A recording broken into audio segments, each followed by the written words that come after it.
that you try to be the champion of democracy and human rights.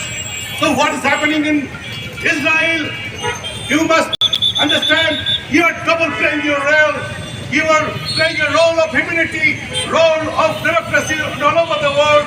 But what's happening in Israel? Please, the congressman, the senator, and the president, please have this sense to make a sense to the people of the world that you are not with the genocide, and pressure is time to stop the genocide, to have a war, withdraw the war machine of the Israeli army from the Palestine, and let the Palestinian people live there with freedom, with their dignity and with their rights.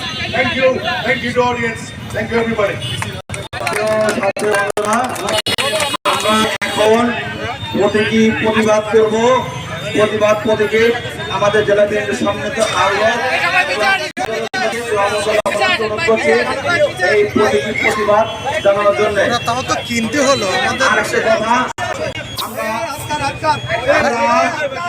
আমরা সুশৃঙ্খল ভাবে আমরা একটি মিছিল আমরা 10 পর্যন্ত যাব, কিন্তু আমাদের মিছিলের ব্যানারে জেলা বিএনপি এবং অঙ্গ সংগঠনের